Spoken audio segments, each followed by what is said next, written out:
नमस्ते, नमस्कार, हेलो, प्रीवियत मज़े में एब्सोल्युटली ज़बरदस्त और स्वागत है आपका आपके अपने चैनल में बहुत दिनों बाद एक बार फिर। और आई एम सो सॉरी कि बहुत बहुत लंबे टाइम तक मैं वीडियोस नहीं डाल पाया हूँ। हालांकि मैंने अपनी यूक्रेन ट्रिप के बाद में भी कुछ ट्रिप्स की थी, उनके बड़े वीडियोस पड़े हैं, अभी तक मैं नहीं डाल पाया हूँ।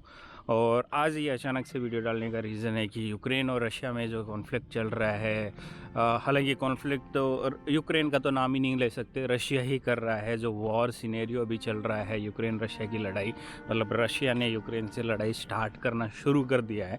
तो फर्स्ट ऑफ ऑल मैं बताना चाहता हूँ कि मैं अभी यूक्रेन में नहीं हूँ। मेरे पास बहुत सारे मैसेजेस आए कि आप यूक्रेन में, माइट भी आप यूक्रेन में होंगे, क्योंकि पिछले कोविड के टाइम में वहाँ पे बहुत लंबे समय तक, शायद 8-9 महीने तक वहाँ पे रुका था। लेकिन मैं वहाँ से बहुत ही ज़्यादा दूर हूँ इस टाइम। तो बहुत ही दुख की बात है कि जिस कंट्री में मैं मतलब इतने महीनों तक रहा था, जहाँ पे मेरे सैकड़ों दोस्त बने, वहाँ का फूड, बोर्श मुझे इतना पसंद है, पब्लिक ट्रांसपोर्ट और इतनी अफोर्डेबल कंट्री, और वो अभी वॉर सिचुएशन में है। और मेरी अभी भी जिस जिस एरियाज़ में वहाँ पे मेरे दोस्त थे, खार्किव से मेरे लोगों से बात हुई है, कीव जो वहाँ की कैपिटल, वहाँ लोगों से बात हुई है। डर का बड़ा ख़तरनाक माहौल है। हालांकि वो लोग बड़े ज़िद्दी हैं, उतना ज़्यादा भी डरे नहीं हैं, क्योंकि उन लोगों ने ऐसी सिचुएशन बहुत पहले ही भी देखी है। जब 91 में कोलैप्स हुआ था यूएसएसआर का, तब भी बहुत अफरा तफरी थी। 2014 में जो कि मैदान रेवोल्यूशन हुआ था। और थ्रेट्स तो मतलब हमेशा से ही रहते हैं। 91 के बाद में हमेशा से ही थ्रेट्स तो यूक्रेन और रशिया के बीच में रहते हैं। तो वो लोग इतने मतलब बहुत ज़्यादा ऐसे सहमे नहीं है, लेकिन डेफिनेटली जिनके बच्चे हैं, ओल्ड एजेस लोग हैं, उनमें बड़ी प्रॉब्लम है। और डेफिनेटली मैं ये मानता हूँ कि रशिया ने जो अटैक किया वो सिविलियंस को तो बिल्कुल अटैक नहीं करेंगे, क्योंकि अटैक करके क्या फ़ायदा। जो जो लोग हैं वो भी सेम रेस के, वो भी स्लाविक रेस के ही हैं, वो भी क्रिश्चियन ऑर्थोडॉक्स ही हैं। तो मैं नहीं मानता कि रशिया सिविलियंस को अटैक करेगा, और अगर करेगा तो वो बहुत बहुत ही बुरी बात है। और जिस रास्ते से मतलब जहाँ से खार्किव से वो गुजरे, जो कि बड़ा लैंड बॉर्डर लगता है रशिया से, मैं वहाँ भी काफ़ी टाइम तक रहा हुआ हूँ। और एक और रीज़न है, क्योंकि वहाँ के लोग, दो तरह के लोग होते हैं यूक्रेन में। एक तो यूक्रेनियन जो मतलब अपने आप को मानते हैं कि उनका स्लोगन है, जैसे भारत माता की जय, वंदे मातरम, वैसे बोलते स्लावा यूक्रेनिया। इसका मतलब है कि यूक्रेन की जय। वो जो मतलब प्रो यूक्रेनियन है, वो यूक्रेन को एज ए कंट्री बहुत मतलब बड़ा मानते हैं, बहुत आगे देखना चाहते हैं। और दूसरे हैं उनमें जिनको बोलते हैं प्रो रशियन, जो अभी भी चाहते हैं या बिलीव करते हैं कि यूएसएसआर का टाइम वापस आए, या रशिया यूक्रेन को इन्वेड कर ले और रशियन पॉलिटिक्स यहाँ पे चले, या रशिया का राज चले। क्योंकि बहुत सारे लोग बहुत ज़्यादा नाराज़ है। मतलब बाईलैंड साइज़, अगर रशिया को हम इंटरकॉन्टिनेंटल स्टेट माने, तो बाईलैंड साइज यूक्रेन सबसे बड़ी कंट्री है यूरोप की, बट अभी भी वहाँ पे बहुत करप्शन, बहुत गरीबी है। आप यकीन नहीं करोगे, वहाँ पे अब लोग, हम भारत में या आसपास की कंट्रीज में सोचते हैं कि यूरोप में बहुत पैसा है, बहुत पैसा है, और यूक्रेन भी बहुत जाते हैं लोग पैसा कमाने के लिए। लेकिन वहाँ के मिनिमम वेजेस है $200 पर मंथ, ना कि per day, per month 200 minimum wages है वहाँ के। तो मतलब आप सोच सकते हैं कि इतनी ज़्यादा डेवलप नहीं कर पाई है वो कंट्री। और रशिया इसलिए वहाँ पे वॉर सिनेरियो ये कर रहा है कि यूक्रेन नेटो में ना चला जाए। और 2000, और मैं मानता हूँ कि अमेरिका भी इसमें बहुत बड़ा रीज़न है। लाइक जब 2014 में मैदान रेवोल्यूशन हुआ था, क्योंकि मैंने खुद वहाँ पे बहुत सारे लोगों को इंटरव्यू किया था, हालांकि मैंने वो कभी पब्लिश नहीं किए थे। तो उसमें मुझे वहाँ पे सामने है कि 2014 में भी इन्वॉल्व था अमेरिका का, लोगों को फंडिंग करना और जो रेवोल्यूशन चल रहा था उसको और बड़ा भयंकर बनाना। लेकिन वो पासा उल्टा पड़ गया और मात खानी पड़ी यूक्रेन को। रशिया ने उसका बेनिफिट उठा लिया, क्योंकि जो प्रेसिडेंट था उस टाइम वो प्रो रशियन था। उन्होंने क्रीमिया को छीन लिया, डोनबास रीजन को उन्होंने मतलब as a freedom country declare करा दिया, यूक्रेन से काट दिया, ऐसा करके। और फिलहाल जो यूक्रेन में ये कॉन्फ्लिक्ट स्टार्ट हो गया है।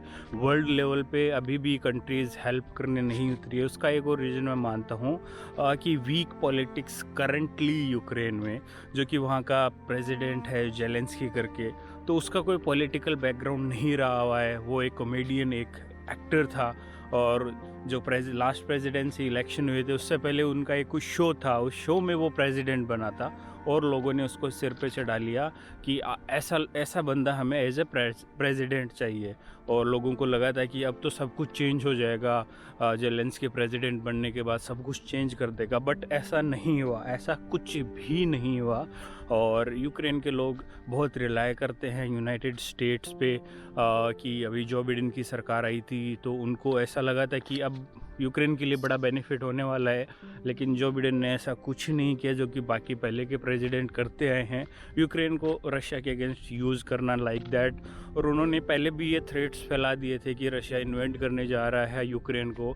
उस वजह से मतलब आज से 2 महीने पहले वहाँ के बिजनेस ठप हो गए, जॉब्स चली गई, लोगों में अफरा तफरी का माहौल बन गया, और लास्ट में यूक्रेन के प्रेसिडेंट को ये बोलना ही पड़ा कि यूके और यूएस के जो इन्होंने ये बातें बताई है वॉर सिचुएशन की, हमारे बिज़नेस को बड़ा नुकसान है। बहरहाल उनकी बातें सच निकली, रशिया ने चढ़ाई यूक्रेन पे शुरू कर दी है, और लोग कीव में हैं, जो मैंने जिन लोगों से बात की वो अभी मेट्रो स्टेशन में गए हुए हैं सभी, क्योंकि बॉम्बिंग हो रही है। अब वो मतलब बिल्डिंग्स को तो अटैक नहीं कर रहे, बट खाली स्पेस पे अटैक कर रहे हैं। तो अब देखिए, गोली और बम जो होते हैं, मिसाइल्स होती हैं, वो मतलब किसी का ये देखती नहीं है कि वो किस पे जा रही है, वो सिविलियन को अटैक कर रही है या किसी आर्म पर्सन को अटैक कर रही है। और पुतिन जैसे कि बोल रहे हैं कि यूक्रेनियन आर्मी को सरेंडर कर देना चाहिए। मैं मानता हूं कि हालांकि अपने देश की सुरक्षा के लिए लड़ना चाहिए,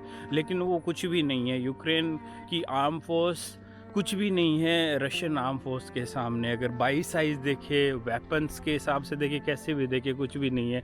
लेकिन बहरहाल वो भी एक मतलब लड़ाके हैं, वो भी लड़ रहे हैं अपनी देश की संप्रभुता, अपने देश की ज़मीन जगह बचाने के लिए। तो मेरा मानना है, रिक्वेस्ट है कि ये लड़ाई रुके, क्योंकि अगर ये नहीं रुकी तो ये बड़ी भयानक एक तस्वीर ले सकता है। और जब भी कहीं पे भी युद्ध होता है तो पूरी दुनिया में असर पड़ता है। लाइक अभी भारत में ही देख लीजिए, पेट्रोल डीजल के भाव बढ़ने जा रहे हैं, और भी ज़्यादा बढ़ेंगे। स्टॉक मार्केट क्रैश हो रहा है, क्योंकि भारत का दोनों कंट्रियों से अच्छा बिजनेस है। यूक्रेन से भी बहुत अच्छा बिजनेस है, इसलिए रशिया से तो बहुत बड़ी पुरानी दोस्ती है, और यूक्रेन से बड़ा अच्छा ट्रेड का बहुत अच्छा है, तो उस पर बड़ा इफेक्ट पड़ेगा। और जो बड़ी बड़ी कंट्री है जैसे यूनाइटेड स्टेट्स वगैरह है, यूनाइटेड किंगडम है, जर्मनी है, फ्रांस है, इनको कोई बहुत ज़्यादा फ़र्क नहीं पड़ने वाला है, क्योंकि इनके पास इनके बिजनेसेस इनके स्टेबल हैं, इनकी इकोनॉमी बड़ी स्टेबल है, और ये इतने ज़्यादा रिलाई नहीं करते इन कंट्रीज़ पे जितना मतलब हमारे बिजनेसेस करते हैं। हमारे बहुत लोग हैं वहाँ पे, स्पेशली बहुत सारे स्टूडेंट अभी भी यूक्रेन में फंसे हुए हैं, क्योंकि वो नहीं आ पाए। उन्हें लगा था कि ऐसा कुछ नहीं होने वाला है, सभी अफवाहें। हालांकि इंडियन एम्बेसी ने एडवाइजरी इशू कर दी थी कि जो आना चाहते हैं प्लीज़ आ जाएं, अदरवाइज़ आप जहां हैं वहां सेफ़ रहिए अभी भी। और अब वहां पे एयर स्पेस बंद कर दिया है, तो जो नॉर्मल पैसेंजर फ़्लाइट्स वगैरह है वो नहीं चल रही है, तो इस वजह से भी वो लोग फंसे हुए हैं। मैं भी जब कोविड के टाइम वहाँ पे फंस गया था, वंदे भारत का सिस्टम जो चला था वो, फिर मैं तो उसमें नहीं आया था, और मैं तो फिर जब नॉर्मल फ़्लाइट चली थी काफ़ी टाइम गुजार के वहाँ आया था। लेकिन बड़ा दुख हो रहा है, जिस देश में मैं रहा, इतनी जगह पे मैं घूमा, वहाँ पे भी वॉर सिचुएशन चल रहा है, जो वीडियोस वगैरह न्यूज़ चैनल्स पे दिखाई जा रही है। हाँ, कुछ जगहों को मैंने मतलब आइडेंटिफाई किया कि नहीं मैं यहाँ पे था। खार्किव से बड़ी ख़तरनाक मतलब तस्वीरें आ रही है, जबकि वो लोग तो प्रो रशियन माने जाते हैं। में भी जब बॉम्बिंग हुई है तो बहुत सारे सिविलियंस भी हार्म हुए हैं, नहीं हुए तो उनके घरों की खिड़कियां वगैरह या बाहर खड़ी कारें वगैरह ये भी मतलब डिस्ट्रॉय हुई है। तो डेफिनेटली जो प्रो रशियंस है, हालांकि वो सपोर्ट करते हैं रशिया को, बट अगर उन्हें भी हार्म होगा तो वो भी मतलब बिल्कुल नाराज़ होंगे व्लादिमीर पुतिन से, रशिया से। अब देखते हैं ये चीज़ें कहाँ तक जाती है। नेटो अभी बातें कर रहा है कि हम मीटिंग्स कर रहे हैं, हम रशिया पे वॉर करेंगे, बट अभी तक कुछ नहीं हुआ है। उन लोगों ने कुछ भी डिसीजन नहीं लिया है। और जब अगर जितना वो लेट डिसीजन लेने में जितना लेट करेंगे, रशिया उतना ही आगे यूक्रेन में बढ़ता चला जाएगा। लेकिन मेरी रिक्वेस्ट है, ऊपर वाले से रिक्वेस्ट है और सभी से रिक्वेस्ट है कि अब और तो किससे रिक्वेस्ट कर सकता हूँ, मेरी किसी से मतलब जान पहचान तो व्लादिमीर पुतिन से, इनसे तो है नहीं, बट एटलीस्ट वॉर सिचुएशन को रोक लिया जाए। क्योंकि जब लड़ाई होती है तो उसमें नुकसान सभी का होता है। जो वहाँ पे है उनका तो होता ही होता है, जो वहाँ पे नहीं है उनका भी एनी हाउ बिजनेस के ज़रिए, काम के ज़रिए, जो स्टूडेंट वहाँ पे पढ़ रहे हैं, यूनिवर्सिटीज़ वगैरह, सभी को नुकसान होता है। तो मैं तो पीस के लिए प्रे कर रहा हूँ कि सब कुछ है जो चल रहा है वो पीसफुली ख़त्म हो जाए। अब जो हो गया वो चीज़ें तो वापस अंडू नहीं हो सकती, because it was in real life, ये रियल वॉर चली थी। बट होपफुली सब कुछ सही हो जाए और दुआ करिए आप लोग भी, रूस और यूक्रेन में शांति फिर से कायम हो और हमेशा के लिए बनी रहे।